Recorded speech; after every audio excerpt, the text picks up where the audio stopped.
Hello, hello, hello, and welcome to Boss Radio Live. Again, welcome to Boss Radio Live. This is where he is the boss of me. I'm your host, NJ, and today we have a really great show. Well, I won't get into what she is just yet, but her name is Natalie Johnson Ragsdale, and we have her on. Very interesting young lady, and we'll get into why I'm saying that in a moment. But you guys share the show, share the episode. Make sure you like the Facebook page and the YouTube channel. Subscribe to the YouTube channel. It's going to be a great show, you guys, coming right up.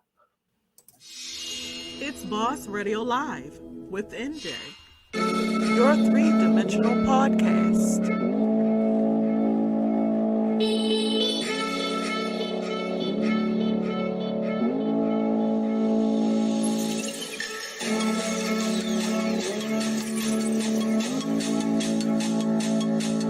Baltimore, Maryland. I love my city.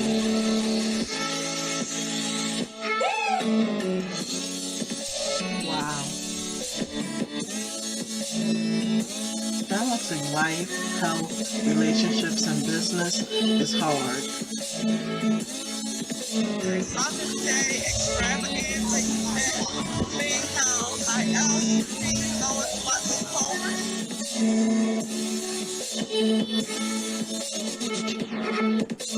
Come meet me today at the Spirit Fest between 12 and 4. See you there.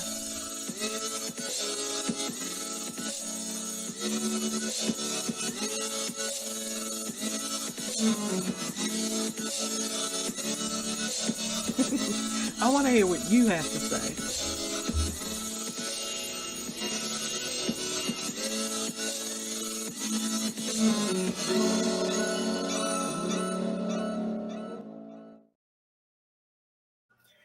Again, welcome to Boss Radio Live. For those of you just joining me on today's show, we have Natalie Johnson Ragsdale with us today. She's an outreach coordinator. She is a woman of faith, and she is what we call a legacy keeper. But if you don't know, I've never heard of Natalie, I just want to give you a little information about her before we bring her on. Outreach coordinator, volunteer, woman of faith, and legacy keeper.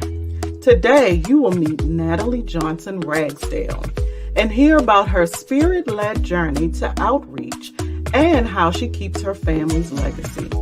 Natalie believes in both paying it forward and giving back, which she demonstrates every day through her many volunteer efforts in organizations like Big Brothers Big Sisters and other efforts such as back-to-school events, park cleanup, and tree planting, to name a few.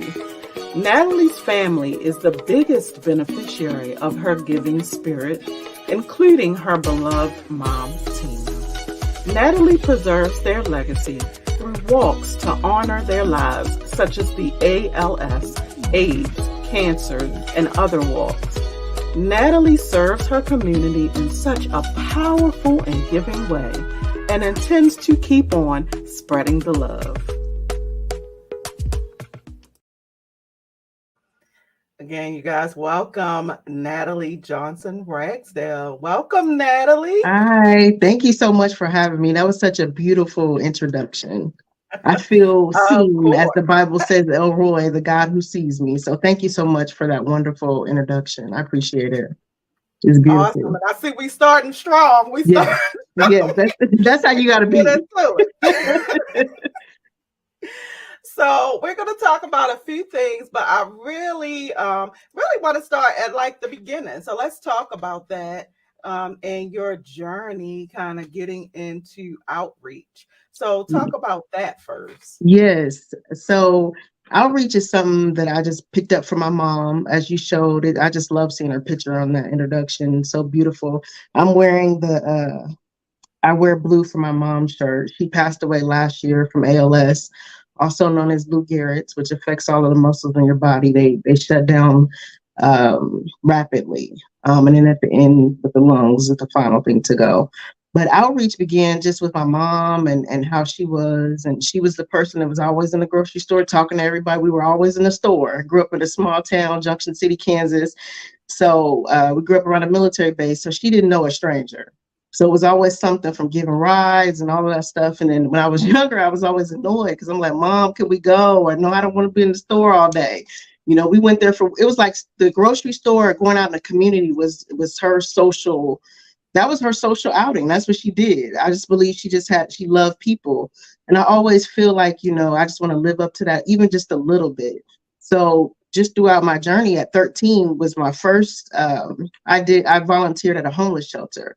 And I did that because back then you had to have so many volunteer hours to be able to graduate. And then I also did it as a summer work program. So that's what started like officially uh, joining outreach. But other than that, volunteering, giving back, that's just always been who I am for my mom.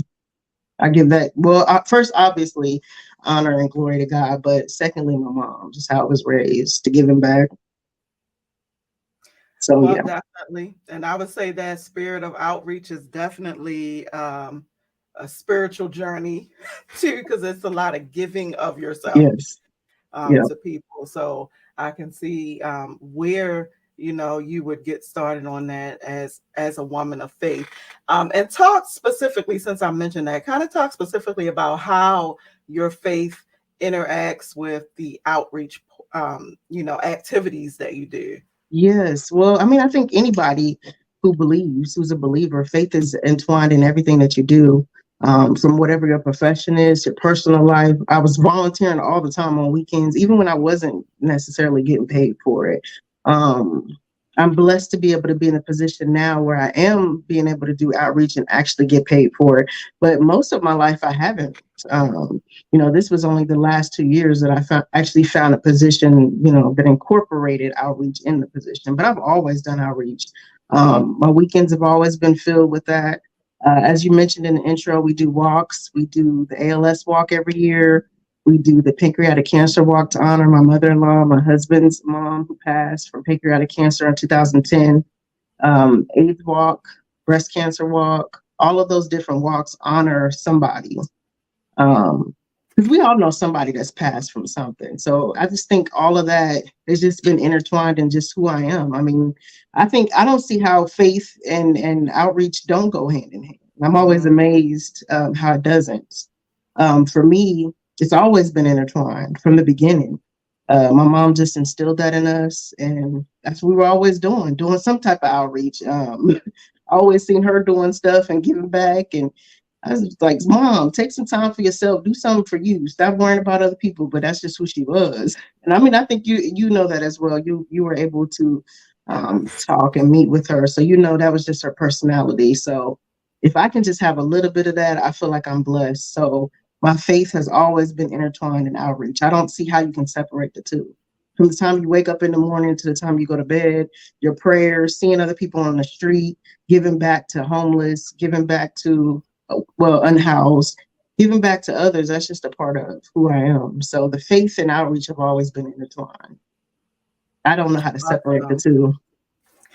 I agree. I definitely agree. And yes, I did get to know your mom, which was a definite blessing. She had such an amazing spirit, and I see she passed it. She tried a little bit. I got a little bit of it. Oh, stop. Those are big shoes to fill. But yes, she was a wonderful, wonderful person. Yeah. So you touched on something, and I do want to go a little bit deeper into that because in the intro package, I called you a legacy keeper. And so what I really meant by that is some of the things that you do in the name of your family, just to kind of keep that legacy alive, and to, you kind of do these things for them, but also for others at the same time. And kind of, I talked about the paying it forward. So, you're really doing that and keeping your family's legacy. And let's just talk about that for a minute, how important that is for you, and how that being a legacy keeper really plays out in your everyday life. Yes. Well, thank you so much for calling me that and introducing that to me.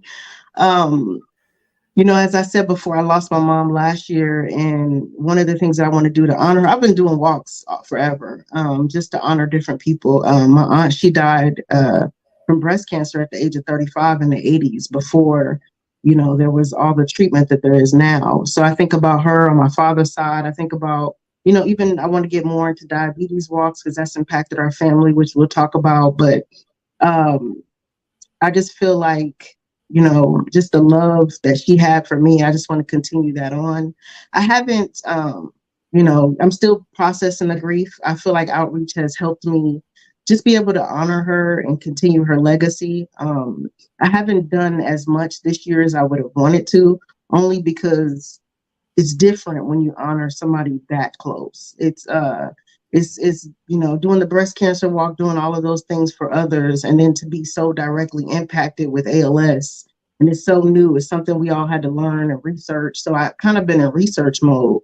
But then coming out of that, losing her, then you kind of trying to find your way in the world without somebody you love so much.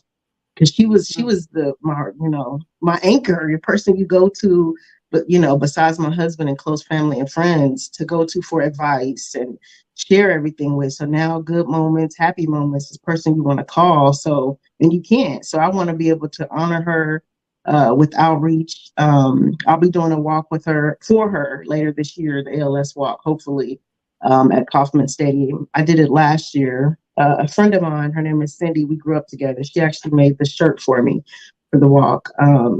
So I hope to just, grow bigger, stronger, and being able to honor her, get more serious about it, as I heal and move forward. That's one of the ways that I want to honor her.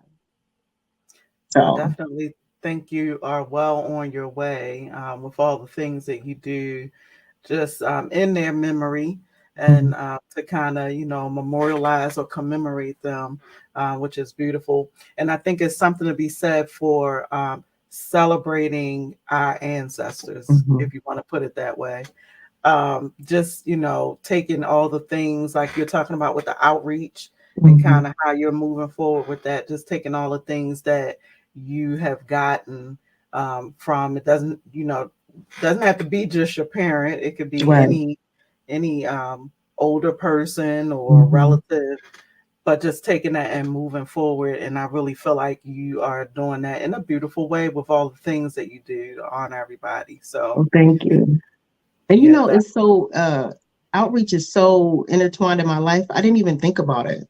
Like a lot of the things you had in there, it's just who I am. So it's not something I just sat around and thought, oh, I just want to honor her with the walk. I've been walking. I've always mhm, walked. When I first started being invited to those walks, I always said yes. And I had they ask you at the walks, who do you want to walk for? And unfortunately, I had people that I did want to walk for, friends or family members that I wanted to walk for. But it's who I am. It's always something that I've been passionate about and will continue to, as long as I'm able. And God blesses me with being able to move the legs and move the arms. I plan on being at the walks. But I've had to learn to give the ministry a no too, because sometimes I, go through that phase where I'm accepting too much and I'm worn out. And we all know you can't pour from an empty cup. So that's also important too. Sometimes it's just okay to say no, because there's so much outreach and I want to do it all, but I just can't sometimes. So that's important too. The ministry and no, and just yes. let whoever gonna be mad be mad. Just let them be mad. That is But a they're gonna be great mad piece of anyway. advice. So it is what it is. I do as much as I can. Sometimes I do too much. I'll be honest with you. Self care is important, and sometimes I just need to learn that get ministry and no, and it's okay. Yes, Yeah, that's definitely. important. And That's what I want people to know who do volunteer and who do give back and who pour into other people. Serena, my cousin FCA, which because I believe you're on the board and do tremendous work in yes. Baltimore as well. I was just so blown away and amazed. But yes, you need the ministry of no. So. Look, and that reminds me of something because you were just telling me that you listened to another show Mhm. that Yes. I did. And it kind of was hitting on this with one Hmm. of our guests, Mathina James Brightful. Yes. You have to have that, not just the self care, but putting that self love is what she Mhm. talked about, into play, and how you treat yourself and Mhm. how you take care of yourself. And so, what would you say? And I actually want to go someplace else with that as well, but just for now, like, what do you say about that? Because I hear you giving people the warning Mhm. to make sure, but how important is that, to you? Well, I think it's important just to live, keep God first. And sometimes people feel like if you're a person of faith, you can't say no. They wear themselves out and they complain. I've been there. I've done that. I don't want to be like that. So I want to take that time, and losing my mom last year, I went into work mode. If I'm just being honest and transparent, I just worked a lot. I was volunteering, working extra hours, doing whatever to keep myself busy, because in my mind, if I was busy, I wasn't sitting around thinking. Or but you get burnt out doing that. Then all of a sudden, you crash and burn, and then that tragedy is still there. It doesn't go anywhere. So you have to deal with it. You have to heal. Um, and self-love, a lot of times people think it's just going to the spa, getting your nails done, things like that. But it's also, taking that time, maybe walking. Sometimes for me, it's the craziest thing. I just like to stare at the wall, just not do nothing. I just silent. Sometimes my husband Spencer, he comes in and he's like, so you don't have TV on, nothing's going on in here. And I'm like, I'm just silent. I just want to spend that time with God, let him, love on me love on him, and just have that moment. For me, that's how I heal, and that's self-love for me, is just spending time with God. I feel like I can go to the spa, get my nails done. I'm gonna do that anyway. But sometimes that's not always relaxing. You got the person in the chair next to you, unless you VIP and in there by yourself. But if you go to a salon or something, you might have 50 people in a row. That's just not really self-care for me. For me, it's more just spending that time with God, being that peace, listening to the Holy Spirit. That's for me, that's my type of self-care. I don't really hear people say that as much, but everybody's different. But for me, that's what it is. Because I know I'm asleep. I know I'm gonna go to the nail shop. I know I'm gonna do those things. But that doesn't relax me. That doesn't calm me. That doesn't heal me. That's not where I get the self-love from. I think having a relationship with God, uh, listening to the Holy Spirit, feeling it. Sometimes I'm always like, well, Holy Spirit, why you don't talk to them? You feel like you do something bad, you get that feeling. You're like, I shouldn't have did that. I shouldn't have said that. I'm like, but you ain't gonna say nothing to them. And so sometimes for me, that self-love is just being in that room alone. And that may sound funny to some people. That's fine. Try it. Shut down your mind, turn your phone off. Don't answer every call, every text message. Some people ain't talking about nothing anyway. Have that moment where you just reflecting and spending that time with God alone. To me, Oh my that's goodness. self-care for me. Turn the phone Yes. off, turn the internet off. You don't have to answer every text message, every email. We live such busy, constant lives. We constantly on the go. Just take time to slow down. That's something I struggle with Mm. all the time. I'm a doer. I want to get stuff done. I don't like sitting in meetings. We're not talking about nothing. Let's just go do it. Let's get it done. And so I've had to just learn to pull back, because that's not everybody's love language. My love language is acts of service. That's not everybody else's. I can't tell Mm. people what their love language. Yours might be gifts. You might like gifts. For me, you can give me a gift. I really don't care, but help me do something. If my car's not running, help me with that. Help me, do something that's beneficial. Mine is acts of love, acts of service. Other people, it might be touch, it might be all of the other love languages, but for me, it's acts of service, definitely. Wow. And you were saying something that is really important, and it reminded me of I think I was listening to somebody give a message, but they were talking about, we spend so much time, talking to God, which yes, we need to do that, right? Sometimes we need to vent. We need to, we're just talking to Him to try to get understanding. But what the person said, and you just talked about that, hinted on that a little, is um then at some point you need to be quiet, because how are you going to hear the answer Mhm. if Yeah. we just keep talking? It's good to listen to the praise music. Hmm. It's good to go do calming things like yoga and all of that. Some people chant during Hmm. meditation, Yeah. But are we listening? Are we Hmm. listening for the answer? And that's where the blessing really is, because Hmm. we're kind of getting things off our chest. We're talking to God. We're trying to understand some things, maybe what's going on in our life or around us. But then hearing from Him is going to be the real blessing. Hmm. So that's very important, actually, Absolutely. to take that Absolutely. quiet time. And I'll share something with you. I had a good girlfriend probably 10 years ago. I used to work for the state of Kansas, and she would tell me, she said that she would just curl up in God's arms and just lay there. And she would picture him almost as like, I don't know if she was saying like gliding through her hair or something like that, but she would always talk about that moment and that time that she had.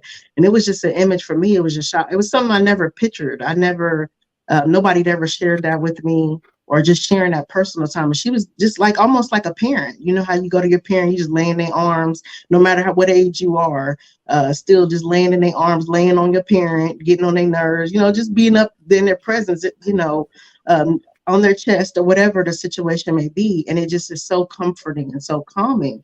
And so I had never thought about God in that way. I never thought about just laying in his arms, being relaxed, no care. You know how sometimes you just, your kids or your boys, maybe they just lay on your arm for whatever reason, no matter what age they are. And that's just so comforting and so healing.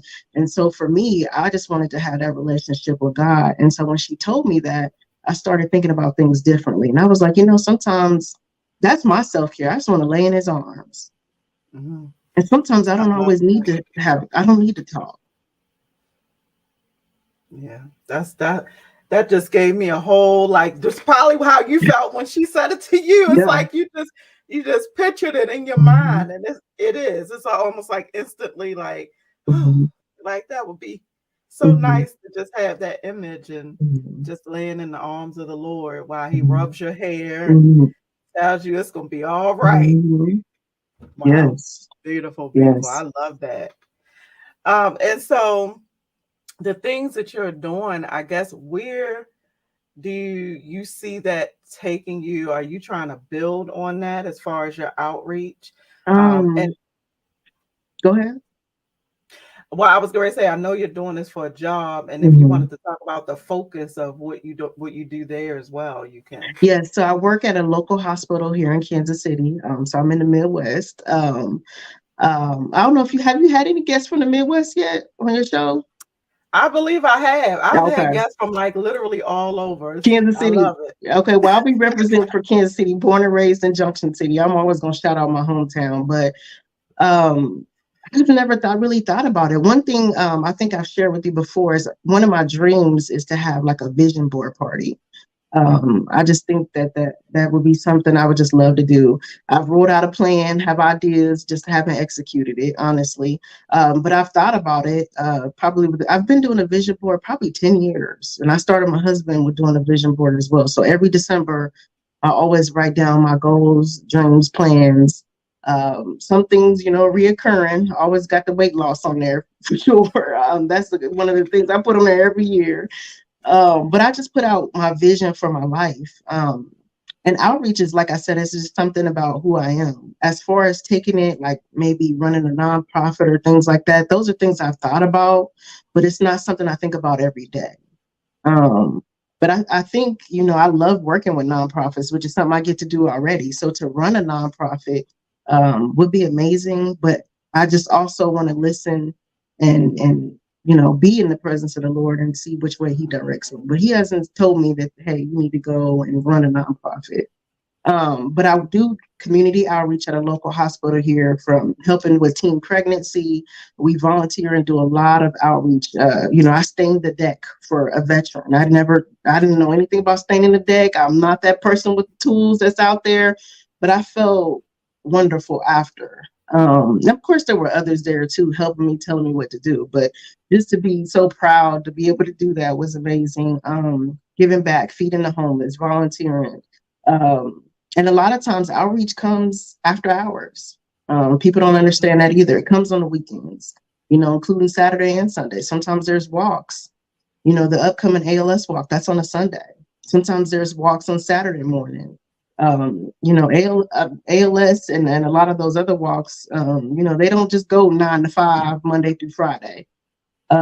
So we do a lot of volunteering with that. I also do breast cancer. I'm on a breast cancer health equity task force, raising awareness for Mm. breast cancer and how it affects Black women, maternal health, and how that's in the news big right now with like Serena Williams and other women coming out and speaking about the treatment that they received, as a Black woman in healthcare. And those are things that are important to discuss and that we need to talk more about, just those experiences. I'm also on a fetal infant mortality organization where we study different cases of, you know, infants that have died and the causes. And was it a lack of education? Was it a lack of resources? I've been called a connector because I connect those. If I don't know the answer, I try to connect people with someone who may know the answer. And then again, with the Teen Path program, providing resources, pregnancy tests. Sometimes there's that shame that comes with that, and just letting them know, no, we're here to help you, provide you with the resources you need. If it's a breast pump, maybe the insurance won't cover it. We can. There's just a lot of things. I live in Wyandotte County, Kansas City, Kansas side that I do with outreach, even outside of my job, just volunteering and doing things in the community that people have asked. It's building networks. I'm new to the city. I've only been here 4 years. So I did a lot of outreach in Topeka when I lived there, which is the capital of Kansas, and then also Junction City, Kansas, where I was born and raised. So all up and down I-70, our highway here, I've been doing outreach. So now that I've moved to Kansas City, and I've continued that outreach here at a local hospital. But I also wanted to mention too, you had talked about in the introduction, Big Brothers, Big Sisters. So 13 years old, my mom, single parent, she wanted to provide resources for me. And she didn't feel like I was getting that with just her. So she put me in the Big Brothers, Big Sisters program. And my mentor, her name was Rebecca Bramlage, related to the Bramlage Coliseum there in Manhattan, Kansas. She was my mentor, and she took me in and mentored me. She unfortunately passed, her whole family actually, in 2007. They were in a plane crash coming back from the Bahamas. So my way of honoring her was at 26, I became a big sister in Topeka. So I was a big sister. I had a teenager because she took me in at 13. So I was like, I want to stick to that age, not knowing how rough it was going to be. Oh God, she did it. I could do it. But yeah, I learned a lot. So I did that for about 6 months. And I still think about now moving to Kansas City, doing that again, because there's just not enough, especially when it comes to the Black community. My mentor, she was not Black, but she didn't care. And I don't care as well. But I also see that a lot of times the Black kids in the program, were kind of left behind. They're not picked, or some people do care about race. So that's unfortunate. So I want to be, I want to help with that as well. But like we talked about earlier, it's just the balance and having the time. And I don't want to half do it. I want to be able to commit and have that time to fully mentor a team. But I didn't even think about that. But I did that to honor her at 26 because I was in the program and I benefited from that Big Brothers Big Sister program from 13 until 18. I mean, she came to my high school grad. She was family. It was no longer a big sister, big brother program. It was family. And so losing her in 2007 was a blow. I mean, it was her entire family was on that plane. They were coming back. Her husband was the pilot, and they were coming back from the Bahamas. And I got the call that they had passed when I was living in Topeka, which is an hour outside of Kansas City. But I think about her all the time and honor her in that way. So that's how I got started in the Big Brother Big Sister program. So outreach at 13, my mom put me in the program. She was like, I just want you to have the best. And I don't feel like I could do that as a single parent because, Big Brothers Big Sisters, they provide a lot. There's tickets you get to events out in the community, the Shop with the Cop, Harlem Globetrotters, we had tickets for that. Back to school shopping, giveaways and prizes and all of those things from just being camping. I'd never went camping before. She took me camping. I have a picture with me canoeing. You don't really hear about Black kids canoeing. I mean, and for me, I thought it was a little different too, but she exposed me to so much. And I was able to do that. I had a 13-year-old who I was able to mentor and provide those things and give back because she came from a single parent household as well. And so some things we just aren't shown. And so I was Mhm. blessed to be able to be in a position where at 26, I decided to give back as well. Didn't even think about it. It was just, again, so intertwined into who I am. So that's how I got started with Big Brothers Big Sisters. And so now you see why I called you a legacy keeper, because Yes. even in that you were doing the Hmm. same thing. I think this is Hmm. just a natural setting for you, like you It said. is. It is. It That's is. what you It's did. my spiritual. I believe it's my spiritual gift from calling. I hear so many people talk about, being a teacher. My second would probably be criminal justice. But you hear so many things people are called to do, and I just know for me, I don't light up doing that. I don't get excitement. I don't get joy from those things. So I know what my purpose is. Do I feel like I could do better with my purpose and live up to more of my potential? Absolutely. But we all can.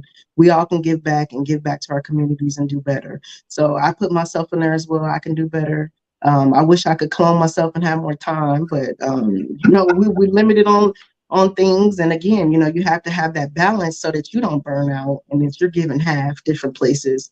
But I think outreach is just so important for all of us. And it's different things you can do in outreach. You can just pack a sack lunch for somebody, volunteer at a homeless shelter, around the holidays, giving back. You see a lot of people give back. You can do that throughout the year. You don't have to wait for one particular time to do outreach at all.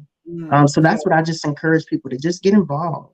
There's so much we can already complain about that we do complain about, but what can you do in your community today that impacts, and that's outreach. I mean, you see that all throughout the Bible.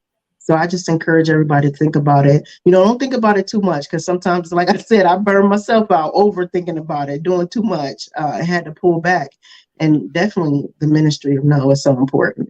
But do something. I know I'm going to be doing something until the day I die. I know I'll be involved in something. Now, balancing what is a priority, that's the toughest part for me.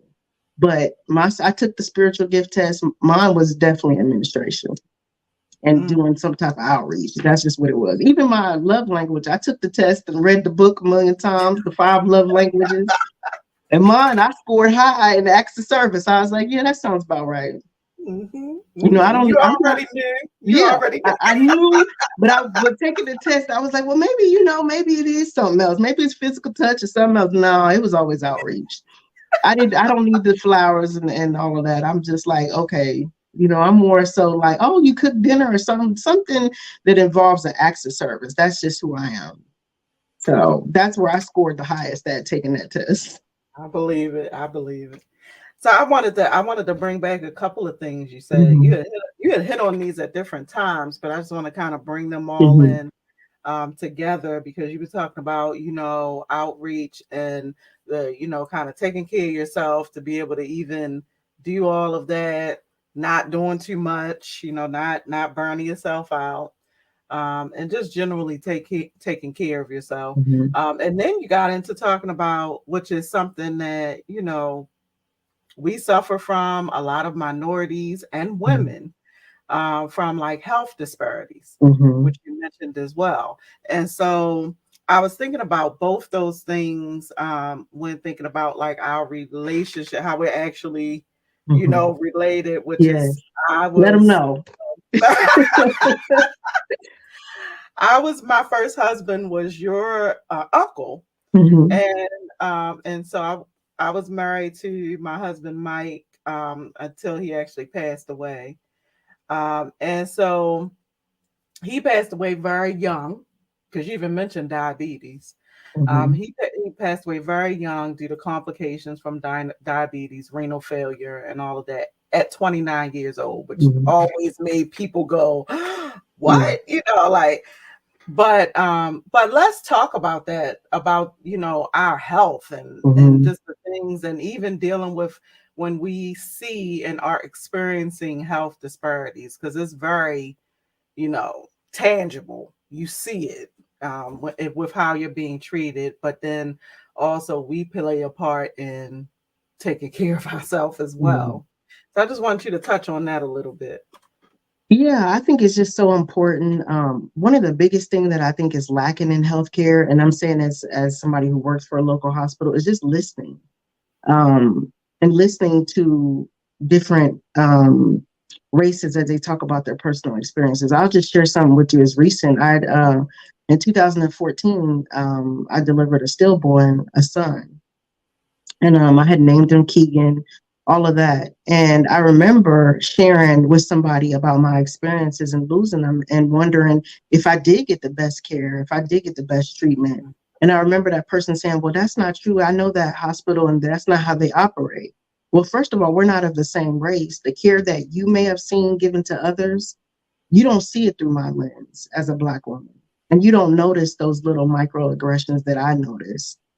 So that's number one, is listening. I think there needs to be more listening in healthcare. I think people just feel like, well, that's not the experience I have, but you're not a Black woman. That's your experience. It's the same thing with the love languages. You can't tell me how to love somebody else, or somebody else can't tell me how to love. You have your own love languages and your own experiences, and we have to listen to that and be open to that. Don't just say, well, that couldn't have happened because I worked at that hospital and that's not what happened. That you didn't see that experience on my side being the patient as a Black woman. You've seen that through your eyes and your experience. So I think that listening in healthcare is so important. I was listening to a doctor. He was a Indian doctor, and he talked about how things are different with different races that he checks for. And he's not saying it in a way that was racist. He said, we need to listen to that community. What affects that community? You know, we know diabetes, hypertension, those are things that affect our communities. We all know that. So pay attention to those things. And then he broke down the different races and what affects people differently, and maternal health and the breast cancer rates that are killing Black women. I don't feel like there's enough research. There's not enough money that are pumped into those things. And pancreatic cancer is something that, I've been doing those walks and things as well. When we first started doing the walks, my husband and I, the rate for survival was 7%. Now the rate for percentage of survival is 9%. And there's a lot of, well-known celebrities and et cetera that have died from pancreatic cancer, but you still don't see the research like you see with breast cancer. Of course, if I ever hit the lottery, I want to donate to all of the cancers, but you can definitely see that and I think, losing Chadwick Boseman, we see the awareness of colon cancer. And, the age used to be 50. Now they're bringing it down to 45. Same with breast cancer. They're bringing that down to 45. I think it should be 35. I had my first mammogram at 35 because I had that history there of losing an aunt. But if it was not for that, I probably wouldn't have gotten one until later on. But those are things you have to be an advocate for yourself. Advocate for your family and friends. Don't let them go to appointments by themselves. Even if you think you're good, if your husband's available, take your husband. Go to his appointments. I think it's so important. And I will say this, I'm not a doctor or nurse. I'm just very passionate about healthcare, especially when it comes to the Black community, because I've seen how we've been treated. And people like to tell you how you've been treated. Oh, well, that didn't happen. It did. And that's my experience. Serena Williams, she's a billionaire. She talks about what she went through with delivering her child and how she had to listen to her body and fight and argue just to get care. And, I think about those women who don't have that money. I think about myself. I think about other women. And that's why I share my story. It's not something that I necessarily bring up. But then I was thinking, why don't I bring it up? It's real. It's affecting people. People need to know about it. They need to understand it. So that's why I'm just so grateful for your platform and being able to share my testimony with others. But the healthcare disparities, we have to do better. We have to show up for our family and friends, encourage them to get tested. If they're a woman, encourage them to check on their breasts, do the self-home test, feel on your breast. Does anything feel? And I'll also share this. I had lumps and I didn't know what was going on. So I went to a doctor and she felt them as well. And it just so happened my lymph nodes were swollen. I talked to one of my cousins in California and she mentioned, yeah, that happens to me when I get stressed out. But if I hadn't talked to her about that, I wouldn't have known what that was coming from. So I went all the way down and of course I still encourage you to get the mammograms and all of that stuff. But I had to get that in between, mammogram just because of that. And those signs and symptoms that we need to pay attention to our body. We should know our bodies. If something is off, keep going. If you feel like something is just not right, Stick up for yourself. Advocate for your family if they're not being heard. And my husband, he'll tell you, I always say you can fire your doctor, but he's like, no, you need to say switch, whatever it is, switch, fire him, whatever you got to do. But if you're not being heard, and this was a black doctor that I went to initially, I fought so hard. I was like, well, maybe if I get in a black doctor, they'll hear me. So I was like, I'm going to get a black female doctor. And that's what I did. And I had to fight to get into that. I had to go through somebody else who gave me a reference, and I was finally able to get in. And I just thought it was the best thing ever. But you know what? She didn't listen to me. I didn't feel like I was being heard. I felt like I was rushed to appointments. So then I switched my doctor. I got a different one. And I always thought I wanted a female doctor, but this is a male doctor. He's younger. He's more open to change and knowledge and research, because some of the older doctors get stuck in their ways and they think they know, well, this is what's going on. This way it's always been. And that's fine. But what about new research? So I had to change a doctor, and I encourage other people to do that as well. If they're not meeting your needs, get somebody else to do it, as they say. Get somebody else to do it for real, because your life depends on it. We pay so much money in insurance. We should have the best. You want to make sure. Sometimes some people, I'm not in the cars, but some people are. They want to make sure they drive the best car, the top of the line car. What about the top of the line doctor? The best healthcare you can get. I took said something here. Yeah, I mean, if you want to get the best, make sure it's with your health. And I struggle with my health. I'm being just transparent, but because I've talked to you about it. But I wanted to have the best. I mean, my doctor, I don't always like. I go see him Monday the 18th, and I don't always like what he has to say, but I need to hear it. And so I go and I make sure I get those tests. We talked about diabetes, the A1C test. I know how that's impacted my family. Losing an uncle at 29 years old is still, I just can't get over that. I'm thinking 29, he was so young. And then another uncle, complications from diabetes. My mom was diabetic, but she was on the lower end, so it didn't affect her as much as it did other family members. But that's something I have to monitor. Every 6 months, I get my A1C tested. Even when he says, well, I don't think you need to get it, I'm like, I do, and I'll pay for it. And that's what I tell him all the time. I don't have a problem with paying for it. I just got a cardio test done because on my mom's death certificate, it mentioned heart disease. And so I was like, well, I need to get my heart tested. So I got an echocardiogram. I think that's what it's called. And I paid $35 out of pocket because insurance doesn't cover it. And it's a picture of your heart. And so you should have a 0. And that's the baseline. So now, and they said, once you get that cardiac around your heart, you can't reduce it. You can't get rid of it. So it's not anything you can work off or eat or whatever. So the best way is just to prevent getting it at all.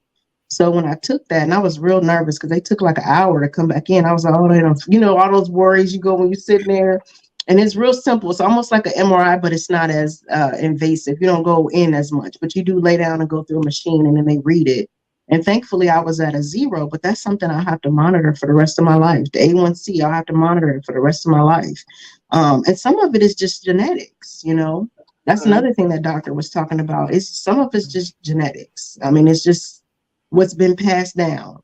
But there are things you can do to prevent it from getting worse. I was pre-diabetic for a long time. I got out of that category, but that was from the help of a doctor who listened to me. So just be an advocate for your family and friends, your husband, your wives. Go out with them and encourage them to get tested. It's the best way is prevention. Yes, catching diseases early. With the breast cancer awareness, we do the Party with a Purpose. And it's not just, a lot of people, I'll invite them and they'll say, I've already got my mammograms. That's not what it's about. It's the fellowship, the sisterhood. Like I went to a church in Missouri a couple weekends ago, and it was about 80 women there. And there were breast cancer survivors there. There were women who were just getting their first mammogram. And then we also do a van where we offer mammogram services to them. So it's not just about if you've had a mammogram or not. It's about bringing a friend, encouraging your friends to come out. Let's make this into a party, but with a purpose. We eat, we fellowship, we had a good time, opened in prayer. And it was just about encouraging one another to get tested. Bring your friend. And sister, I was sitting at a table. I was a table host. So I led the discussion at our table. And there was a group of sisters, and they came together. They weren't even members of that particular church, but they heard about the party and what we were doing. And so they came out to support. And it was just such a beautiful thing to see people out there supporting one another. Because sometimes, it's lacking as women to support one another. But it was just such a beautiful moment, and I left just feeling so full. I gave up my Saturday because we went in about 7:30 to about 1 or 2 o'clock. I can't remember the exact time, but I gave up my Saturday. I felt so full. I just left that Mm, whole weekend just feeling so full. I think that's Especially so because important. another thing with outreach too that's a challenge. I'll say one of the things that's a challenge with outreach is sometimes people don't want your help. Mm, Just for example, with the breast cancer task force, we've asked several people and they're just not interested. And I get it, and it seems like a lot, but that's one of the other sides of outreach. That I'm sure is when people tell you no, or they're not interested, or you yes. may, can I get you to volunteer for this, or can you help me? Because we all know, first I just had to depend on God. I stopped worrying about who didn't show up, and I started. And when I did that, it changed my mindset. I had to change my mindset because sometimes I would get frustrated in outreach. I'm like, well, I'm not getting help. I'm not getting support. And then once I changed my mindset, people just started coming. And so, Mm, as I said, I had to start saying, I had to get that gift of the ministry of no, and prioritizing outreach too, because that's important for anyone who volunteers or who gives back. Please, prioritize things, because you can't pour from an empty cup, and you can't reach everybody. mm, But you do what you can. And so that's also important for outreach, and as well as health. You got to take care of yourself. You can't be wore out. Stress is a factor when it comes to high blood pressure and yes. other things that you have to control. So there's just a bunch where outreach intertwines with even health, because I do a lot of outreach that involves health, and then I do outreach that doesn't necessarily involve health. It's all intertwined. And Fine. yes, Yeah.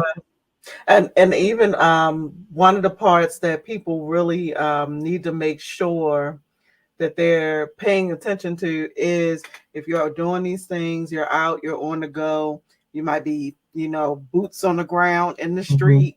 Yeah. What do you eat? What are you eating? Hmm. What are That's you what I eating struggle while with. you're doing that? Yes. So make sure that you even think about that. Like, bring things along that are healthier for you, that you can snack on and eat, quickly if you need to.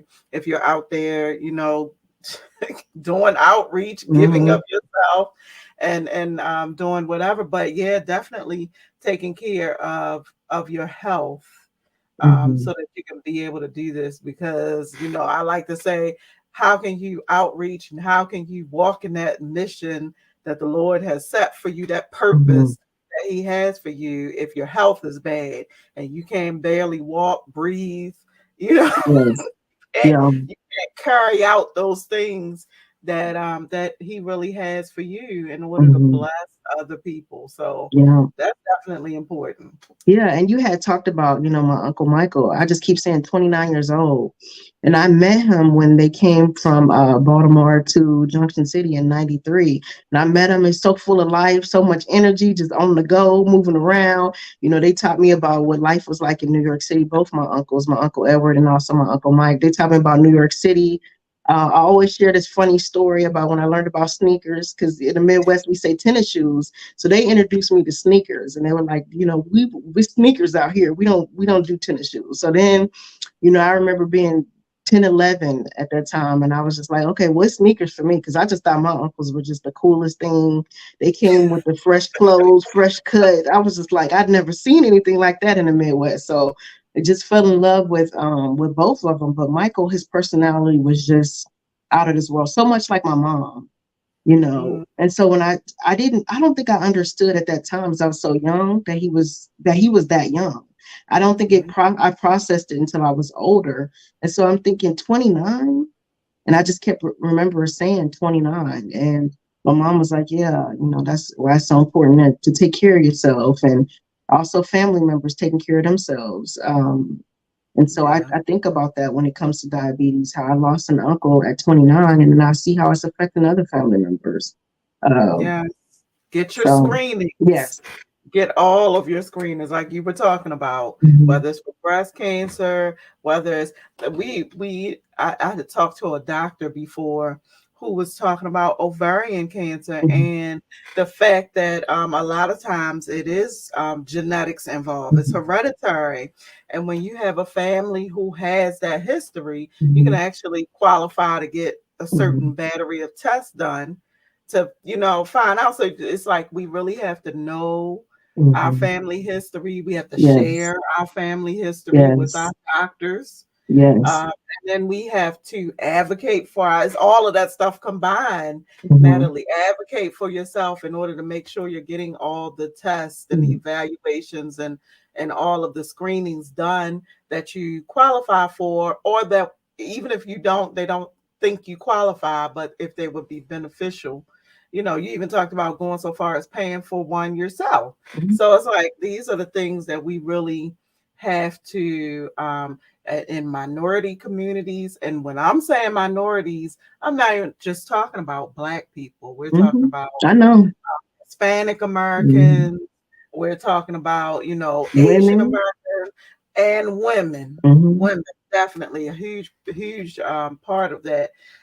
But we have to advocate for ourselves. We have to really make sure we're getting the proper screenings for the things that do, affect our race or gender more often and are in our family. So all of that is just so important. This is really great conversation we're having, Yes. very important topics. So I love this. Yes. I love this. So, This so time when has this gone when so this fast. yes, and then when Right. this airs, families are sitting around watching it. Think about that. Know your family history. Ask those questions. What did grandma have? What did auntie have? Ask about those things so that you can let your doctor know, so they can look out for those things, and you can look out for them as well, so that you can catch things early. Because a lot of things can be prevented. Now, not all things. Obviously, you have like pancreatic cancer and ALS, and those don't have a high survival rate. But there are things that now I know that I have to look out for. If my arm is weak or certain things are weak in my body, and I even tried to get tested for ALS, and they said there's just not a test for ALS. That's how far back the research is for ALS. There's not even a test. So I would just have to essentially, like my mom, just wait to see. And so I want to tell all of my relatives and do that ALS walk and honor my mom. But I also want you to know, hey, I'm doing this walk. So then you can think, oh, well, when I go to the doctor, let them know I have an auntie or a cousin or a sister who passed away from this. So this is something that I want in my records, so you can think about. So if something does go wrong, that's a test. Because I had to bring my mom to Kansas City. She lived in Junction City, 2 hours away. I had to bring her up here to a neurologist who diagnosed her with ALS, because the other doctors, they weren't sure what was going on. Her hands started going on. I thought she had carpal tunnel. No, it actually wasn't carpal tunnel. And there was other things that were going on, and they just didn't know about it, because again, there's not enough research on some of these diseases that come out. But now that I know that's in my family, I can share that with everybody I know who listen, so you can be aware of those things: the breast cancer, pancreatic cancer, colon cancer, all of those things. And sometimes I'm so passionate about those things in outreach, people do tend to think I'm a doctor or a nurse. I'm not a doctor or a nurse. I don't pretend to know it all, but my passion for it, especially when it comes to the Black community, I'm so passionate about it. I think that's why people think that, but I'm not a doctor or a nurse. I'm just extremely passionate about it, and you have to be aggressive. Period. I Mm-hmm. mean, we all heard the stories where some such and such went to the doctor and they weren't heard. They didn't make it home that night. We've heard those stories. We know those stories. We know those folks. I think Yeah. about that with Uncle Michael at 29. What Yeah. I don't know. I've never. I mean, obviously, this is my first summer coming to Baltimore a couple weeks ago, but I don't know the healthcare system there, so I don't know. Was they're busy? Because I know in Kansas City it's busy. It's hard to get in the emergency room.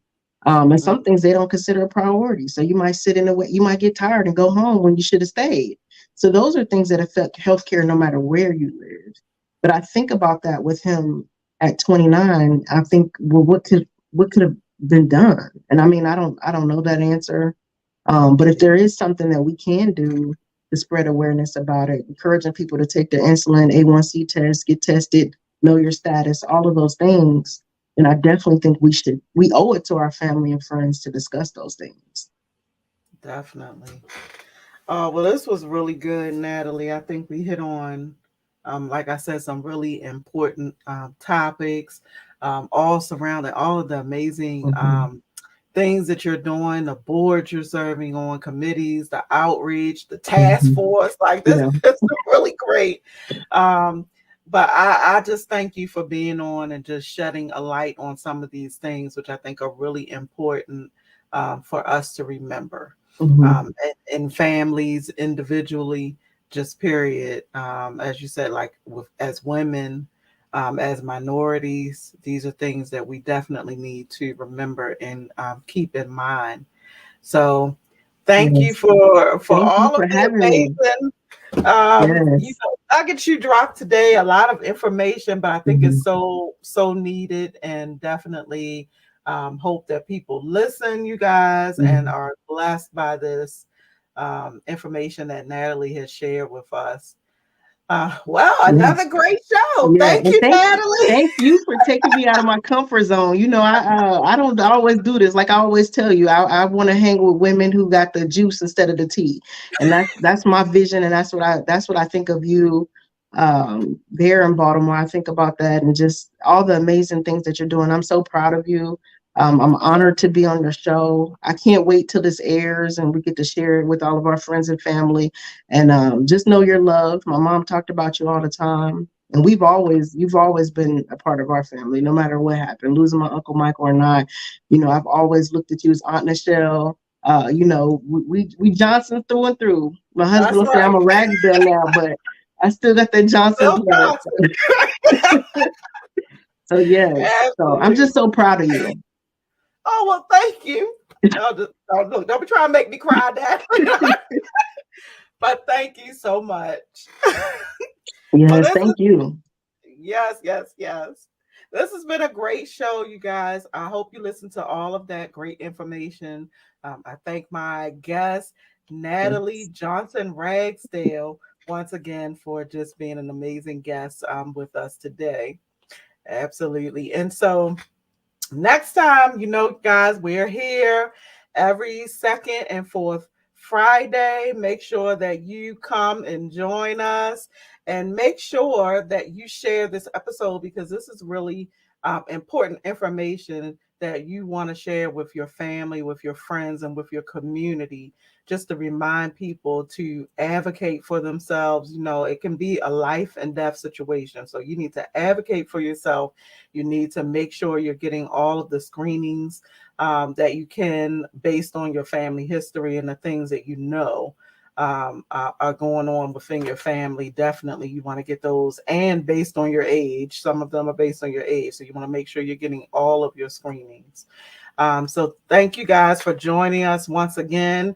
And until next time, you guys, stay boss.